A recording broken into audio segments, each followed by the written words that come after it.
গরু পাচার মামলায় নাম উঠতেই ভারত থেকে ভানুয়াতুতে উধাও হয়ে গিয়েছিলেন। পলাতক বলে চিহ্নিত করে বিনয় মিশ্রর বিরুদ্ধে গ্রেপ্তারি পরোয়ানা জারি করতে চেয়ে আদালতের দ্বারস্থ হল সিবিআই। গরু পাচার কাণ্ডের নাম জড়িয়েছে অভিষেক বন্দ্যোপাধ্যায়ের ঘনিষ্ঠ বলে পরিচিত যুব তৃণমূলের একদা সাধারণ সম্পাদক বিনয় মিশ্র। এবার তার বিরুদ্ধে গ্রেফতারি পরোয়ানা জারি করতে চেয়ে আদালতের দ্বারস্থ হল সিবিআই। বিনয় মিশ্রকে দীর্ঘদিন ধরে পলাতক বলে উল্লেখ করে রাউস অ্যাভিনিউ সিবিআই স্পেশাল কোর্টে আবেদন জানানো হলো। সিবিআই সূত্রে দাবি, আবেদনে বলা হয়েছে গরু পাচার মামলায় অষ্টম অভিযুক্ত হিসেবে নাম রয়েছে যুব তৃণমূলের একদা সাধারণ সম্পাদক বিনয় মিশ্র। দীর্ঘদিন ধরে তিনি পলাতক। 2020 সালে ওই মামলার তদন্ত শুরু হওয়ার পরই দেশ ছেড়ে পালিয়ে যান বিনয় মিশ্র। দক্ষিণ প্রশান্ত মহাসাগরের মাঝে ছোট্ট দ্বীপরাষ্ট্র ভানুয়াতুতে থাকতে শুরু করেন। শুধু তাই নয়, ভানুয়াতুর নাগরিকত্ব নেন বিনয় মিশ্র। তৈরি করেন পাসপোর্ট ও নাগরিকত্বের বিষয়ে ভারতীয় দূতাবাসকে জানিয়েও ছিলেন বিনয় মিশ্র। সিবিআই সূত্রে দাবি, বিনয় মিশ্র ভানুয়াতুর নাগরিকত্ব নিলেও দুবাই ও লন্ডন যাতায়াত করেন। বছরের অধিকাংশ সময় লন্ডনেই থাকেন। 2021 সাল থেকে বিনয় মিশ্রর গতিবিধির ওপরে নিয়মিত নজরদারি চালানো হচ্ছে। তার গতিবিধির ওপর নজর রাখছে বিদেশ মন্ত্রক ও স্বরাষ্ট্র মন্ত্রক। সিবিআই সূত্রে আরও দাবি, 2015 থেকে 2020 সাল পর্যন্ত রাজ্যে গরু পাচার ঘিরে প্রায় 500 কোটি টাকার দুর্নীতি হয়েছিল। বিএসএফ, রাজ্য পুলিশ ও নেতা মন্ত্রীদের একাংশের যোগসাজশে চলেছিল গরু পাচার।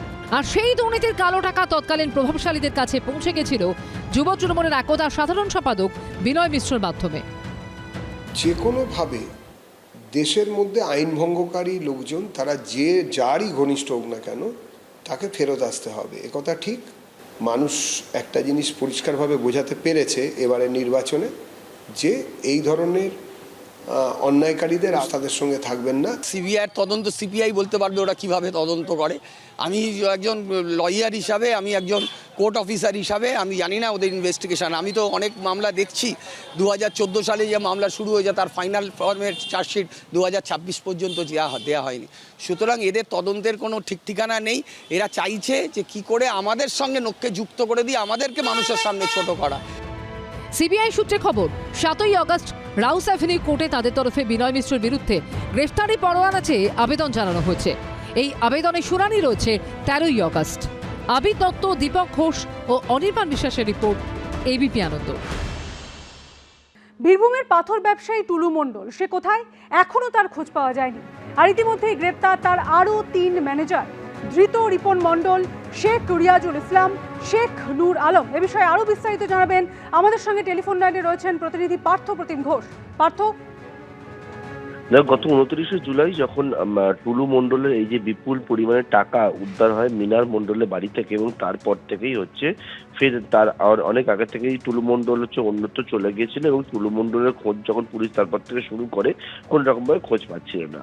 এবং এই তুমি জানো যে টুলু মণ্ডলের মামলায় এর আগে 3 জনকে গ্রেপ্তার করেছে পুলিশ। তার মধ্যে মিনার মণ্ডল, এছাড়া আরো 2 ম্যানেজার ছিল, শীতেশ প্রামাণিক এবং তার পাশাপাশি রহিমউদ্দিন মণ্ডল নামে।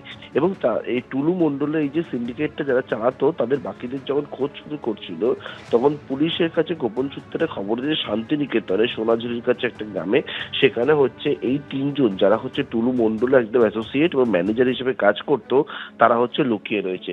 এই 3 জন হচ্ছে মূলত হচ্ছে রিপন মণ্ডল ওরফে আমির সোহেল, এছাড়া শেখ রিয়াজুল ইসলাম ওরফে রাজ, এছাড়া শেখ নূর আলম। এবার এই 3 জনের দায়িত্ব কি ছিল? পুলিশ সূত্রে যেটা খবর, টুলু মণ্ডলের যে একাধিক ডিসিআর গেট যারা চালাতো, সে যে জায়গা থেকে হচ্ছে নকল ডিসিআর ইস্যু করা হতো এবং কোটি কোটি টাকা যে রাজস্ব ফাঁকি দেওয়ার যে কারবার সে করতো, সেই জায়গায় এই বিভিন্ন গেটগুলোর দায়িত্বে থাকতো হচ্ছে এই 3 জনের। এবং এই 3 জনের দায়িত্ব মূলত হচ্ছে ক্যাশ হ্যান্ডলিং এর, অর্থাৎ কোন গেট থেকে কত টাকা উঠছে সেই সমস্ত বিষয় হিসেব করা, এবং সেই টাকা এক জায়গা থেকে কালেক্ট করা, অন্য জায়গায় কিভাবে পাঠানো হবে, এই গোটা যে নেটওয়ার্কটা সিন্ডিকেটটা, সেই সিন্ডিকেটটা কিন্তু চালাতো এই টুলু মণ্ডলের এই সহযোগীরা। এবং সেই মতো এই 3 জন কিন্তু টুলু মণ্ডলের ম্যানেজার হিসেবে কাজ করতো, তারা লুকিয়েছিল। এবং গতকালকে তাদেরকে পাকড়াও করার পর, তাদেরকে জিজ্ঞাসাবাদ করার পর গতকাল রাত্রিবেলায় 3 জনকে পুলিশ গ্রেপ্তার করেছে। অর্থাৎ টুলু মণ্ডল কাণ্ডে এখনো পর্যন্ত গ্রেপ্তারের সংখ্যা দাঁড়ালো 3। তুমি জানো গতকালকেই কিন্তু আদালতে যে বিষয়টা উপস্থাপন করা হয়েছে এবং পুলিশের তরফ থেকে বলা হয়েছে, বিগত 5 বছরে টুলু মণ্ডলের এই যে সিন্ডিকেটটা কাজ করছিল, সেক্ষেত্রে যে রাজস্ব ফাঁকি দেওয়ার যে হিসেব তারা পেয়েছে, সেটাকে চমকে দেওয়ার মতো। বছরে বছরে প্রায় 500 কোটি টাকা এবং 5 বছরে প্রায় 2,500 কোটি টাকা সরকারি রাজস্ব ফাঁকি দিয়েছে বলে এখনো পর্যন্ত তদন্তকারী জানতে পেরেছেন। এবং যে ডিসিআর গুলো তারা বাজেয়াপ্ত করেছিল সেই সমস্ত ডিসিআর বিএল এলআরওর যে রিপোর্ট, সেই রিপোর্ট এসে পৌঁছেছে এবং তারা ইতিমধ্যে জানিয়ে দিয়েছে যে সমস্ত ডিসিআর গুলোই হচ্ছে জাল করে তৈরি করা হয়েছিল। এবং এই 3 জনকে আজকে সিউড়ি আদালতে পেশ করা হবে এবং তাদেরকে নিজেদের কাস্টডিতে নিয়ে তদন্তের পরবর্তী যে পর্যায়ে সেটাকে এগিয়ে নিয়ে যাবেন তদন্তকারী আধিকারিকরা। একেবারে ডিসিআর এর টাকার দায়িত্বে ছিলেন এই 3 জন ম্যানেজার এবং এই 3 জন ম্যানেজারকে গ্রেপ্তার করা হয়েছে। অনেক ধন্যবাদ তোমাকে পার্থ। গ্রেপ্তার করা হলো আরো 3 জন ম্যানেজারকে। টুলু মণ্ডল কোথায় রয়েছে তার হদিশ এখনো পাওয়া যায়নি, কিন্তু এই এখনো পর্যন্ত 3 জন ম্যানেজারকে গ্রেপ্তার করা হলো। ধৃত রিপন মণ্ডল, শেখ রিয়াজুল ইসলাম, শেখ নূর আলম। ডিসিআর এর টাকার দায়িত্বে ছিলেন এই 3 জন ম্যানেজারকেই গ্রেপ্তার করা হলো।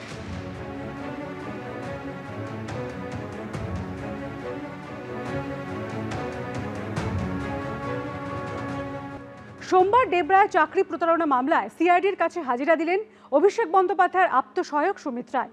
এদিন তাকে 8.5 ঘন্টা জিজ্ঞাসাবাদ করা হয়। শালবনী জমি দুর্নীতি মামলায় আজ সুমিত রায়কে ফের তলব করেছে সিআইডি। শনি ও রবিবার শালবনীতে জমি দুর্নীতি মামলায় ম্যারাথন জিজ্ঞাসাবাদের মুখোমুখি হয়েছিলেন। সোমবার ডেবরায় চাকরি প্রতারণা মামলায় সিআইডির কাছে হাজিরা দিলেন অভিষেক বন্দ্যোপাধ্যায়ের আপ্তসহায়ক সুমিত রায়। গত 16 জুন চাকরি দেওয়ার নামে প্রতারণা করে টাকা লুট, জাল নিয়োগপত্র দেওয়া ও ভয় দেখানোর অভিযোগে অভিষেক বন্দ্যোপাধ্যায়ের আপ্তসহায়ক সুমিত রায় মেদিনীপুরের প্রাক্তন তৃণমূল বিধায়ক সুজয় হাজরা ও তাঁর পরিচিত হাওড়ার নলপুরের বাসিন্দা আশিক কাজী ইমামের নামে পশ্চিম মেদিনীপুরের ডেবরা থানায় এফআইআর দায়ের করেন প্রসেনজিৎ রায়, যিনি নিজেকে তৃণমূল কর্মী সমর্থক হিসেবে পরিচয় দিয়েছিলেন। 2023-এ সুজয় কাকু কিছু কাজের কথা বলে আমাদেরকে। আমরা ওখানে সিবি জমা করেছিলাম। খেপে খেপে আমরা টাকা দিয়েছিলাম, অনেকটা টাকাই। ডাইরেক্ট সুমিতদার নাম করেই টাকাটা নেওয়া হয়েছিল যে ব্যক্তি ছিল। অভিযোগপত্রে প্রসেনজিৎ রায় লেখেন, বিভিন্ন সরকারি দপ্তরে স্থায়ী চাকরির সুযোগ রয়েছে বলে 2023 সালে জানিয়েছিলেন তৎকালীন তৃণমূল বিধায়ক সুজয় হাজরা। ডেবরা একটি হোটেলে সুজয় হাজরা হাওড়ার বাসিন্দা আশিক কাজী ইমামের সঙ্গে পরিচয় করার। চাকরি দেওয়ার নামে 24 লক্ষ টাকা নেওয়া হয় বলে অভিযোগ। অভিযোগকারীর দাবি, এই আশিক কাজী বলেছিলেন অভিষেক দার পিএ সুমিত রায়কে টাকা দিতে হবে, না হলে চাকরি হবে না। টাকা দেওয়ার পর আমরা জাল যে অ্যাপয়েন্টমেন্টগুলো পেয়েছিলাম সেগুলো জাল ছিল। আমরা ডিপার্টমেন্টে যে চেক করেছিল, পাওয়ারফুল কিছু করাও যায়নি, কিছু বলতেও পারিনি, প্রবলেম ছিল। অভিযোগ পাওয়ার পরপরই আশিক কাজীকে গ্রেফতার করে পুলিশ। শালবনীতে জমি জালিয়াতি মামলায় ধৃত মেদিনীপুরের প্রাক্তন তৃণমূল বিধায়ক সুজয় হাজরাকে এই মামলায় গ্রেফতার দেখানো হয়। অন্যদিকে আরেক অভিযুক্ত অভিষেক বন্দ্যোপাধ্যায়ের আপ্তসহায়ক সুমিত রায়ের নামে লুকআউট সার্কুলার জারি করে সিআইডি। এই মামলায় আদালতের দ্বারস্থ হয়ে আগাম জামিন পান সুমিত রায়। এরপরই সোমবার সিআইডি দপ্তরে হাজিরা দিলেন তিনি। যদিও দীর্ঘদিন ধরে সুমিত রায়ের বেপাত্তা থাকা এবং এখন পরপর সিআইডির কাছে হাজিরায় সেটিং দেখছে সিপিএম। কেন পুলিশ 3 মাস ধরে খুঁজে পায়নি? কোথায় উনি ছিলেন? তাহলে খুঁজে পেল না খুঁজে পেতে চাইলো না? শেষমেশ কি রফা? তৃণমূল আমলেও মাথাকে কেউ ধরেনি। সিবিআই টিবিআই সব অ্যারেঞ্জমেন্ট করা ছিল। এখন বিজেপির আমল ডবল ইঞ্জিন। এখন কি মাথাকে ধরবে? এসব ল্যাজ নিয়ে নাড়াচাড়া হচ্ছে, তারা নাকি 2 মাস 3 মাস সময় পেয়ে যাচ্ছে। মাথাকে ধরতে হবে। কোনো রকমভাবে কেউ কোনো পলিটিক্যাল ইমিউনিটি পাবেন না। যে জিনিস 15 বছর এবং তার আগের বছরগুলোতেও পশ্চিমবঙ্গ দেখেছে, যে নির্দিষ্ট পলিটিক্যাল পার্টি যারা কিনা ক্ষমতায় আছে তাদের সঙ্গে গা ঘষাঘষি করলে বা তাদের কাছাকাছি হলে কোনো অন্যায় নয়, যা ইচ্ছে তাই করে পার পাওয়া যায়। এই জিনিসটা বন্ধ করতেই হবে, এটা আমাদের সংকল্প। এ নিয়ে মন্তব্য করতে চায়নি কালীঘাট তৃণমূল। No comments. আমি সুমিত রায় নিয়ে কোনো মন্তব্য করব না, আমি দলের মুখপাত্র। শালবনীর জমি দুর্নীতি মামলায় মঙ্গলবার সুমিত রায়কে ফের ডেকেছে সিআইডি।